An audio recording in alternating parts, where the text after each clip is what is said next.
Assalamualaikum warahmatullahi wabarakatuh. Yang terhormat kepada Bapak Rahadi Fahmi Ginanjar, SEMT, selaku dosen pengampu mata kuliah Ekonomi Regional. Perkenalkan, saya Nera Rafa Putri dengan NIM 555323009 yang akan menjelaskan hasil dari analisis ekonomi regional saya, di mana saya mengambil Kabupaten Banjar yang berada di Provinsi Kalimantan Selatan.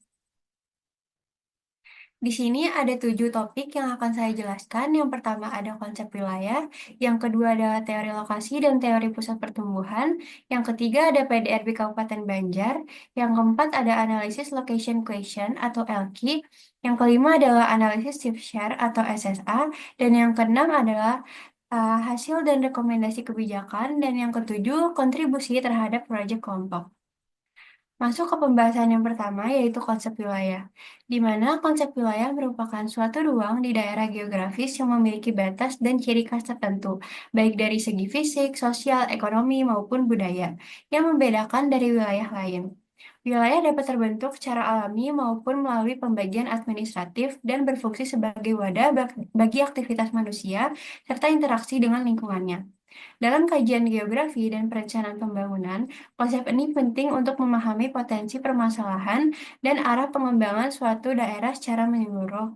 Melalui pemahaman wilayah, kita bisa melihat bagaimana ruang dimanfaatkan, bagaimana identitas lokal terbentuk, serta bagaimana konektivitas antar wilayah terjalin dalam skala yang lebih luas. Kabupaten Banjar juga berperan sebagai wilayah penyangga yang menunjukkan fungsi strategisnya dalam mendukung pembangunan regional. Selanjutnya ada teori lokasi dan teori pusat pertumbuhan. Teori lokasi adalah suatu konsep yang menjelaskan alasan dan pertimbangan pemilihan lokasi terbaik untuk suatu aktivitas, seperti industri, pertanian, ataupun pemukiman, agar bisa mencapai efisiensi dan keuntungan maksimal. Tujuannya adalah untuk menentukan lokasi yang paling strategis dan ekonomis bagi suatu kegiatan agar dapat berpotensi secara optimal. Salah satu tokoh utama dalam teori ini adalah Johannes Heinrich von Thunen dengan model lingkaran konsentris untuk pertanian dan juga Alfred Weber yang mengembangkan teori lokasi industri yang berdasarkan minimalisasi biaya produksi. Intinya, teori lokasi membantu menjelaskan mengapa suatu aktivitas atau usaha berada di tempat tertentu. Sementara itu, teori pusat pertumbuhan itu sendiri adalah teori yang menjelaskan bahwa pembangunan ekonomi cenderung berawal dan berkembang dari satu titik atau kawasan tertentu yang memiliki potensi besar, seperti industri unggulan yang baik. Kawasan ini disebut sebagai pusat pertumbuhan, dan dari sinilah aktivitas ekonomi akan menyebar ke wilayah sekitarnya. Lalu selanjutnya bisa dilihat bahwa di Provinsi Kalimantan Selatan, kawasan metropolitan yang berpusat di Kota Banjarbaru bersama dengan daerah sekitarnya seperti Kabupaten Banjar juga mengalami perkembangan yang signifikan dari tahun 2010 sampai 2024, di mana pertumbuhan ini juga ditopang dengan sektor-sektor unggulan. Dan kalau dilihat dari batas wilayah Kabupaten Banjar antara lain di sebelah utara berbatasan dengan Kabupaten Hulu Sungai Selatan, di timur dengan Kabupaten Kota Baru, di selatan dengan Kota Banjarbaru, dan di barat dengan Kota Banjarmasin. Lalu di sini ada perkembangan distribusi PDRB Kabupaten Banjar. Dapat dilihat bahwa sektor B atau sektor pertambangan dan penggalian menjadi lapangan usaha yang berkontribusi paling dominan dalam perekonomian Kabupaten Banjar dengan kontribusi mencapai sebesar 18%. Namun tren dari perkembangannya ini terus mengalami penurunan. Sementara itu, dari hasil location question Kabupaten Banjar itu sendiri, terdapat 7 yang termasuk ke dalam sektor basis, atau artinya nilai LQ-nya ini melebihi dari 1. 3 di antaranya, yang paling pertama itu adalah sektor J atau sektor informasi dan komunikasi yang mencapai rata-rata 106,5. Lalu yang kedua adalah sektor pertambangan dan penggalian, yaitu ada di sektor B, dengan rata-rata 32,9.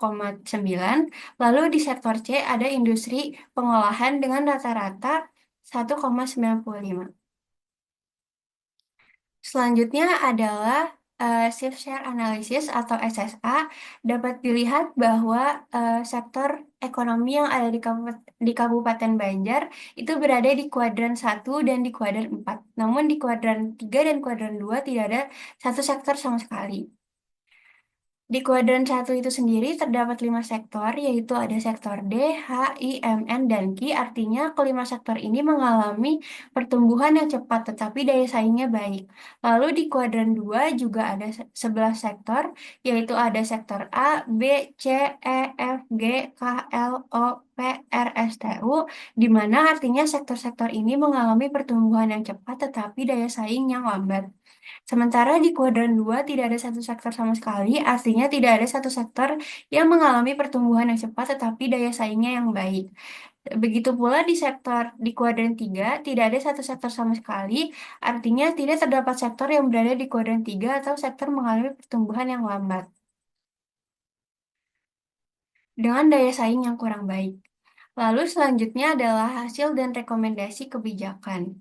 Berdasarkan pada hasil dari PDRB Kabupaten Banjar dengan metode analisis LQ dan SSA menunjukkan bahwa sektor B, sektor C, dan juga J memiliki pertumbuhan yang unggul serta peran penting dalam perekonomian daerah.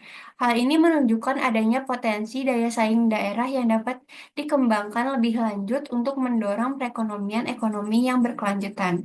Untuk rekomendasi kebijakan itu sendiri, yang pertama adalah peningkatan kualitas sumber daya manusia dengan cara tingkatkan akses dan mutu pendidikan, vokasi, dan pelatihan kerja sesuai dengan kebutuhan industri.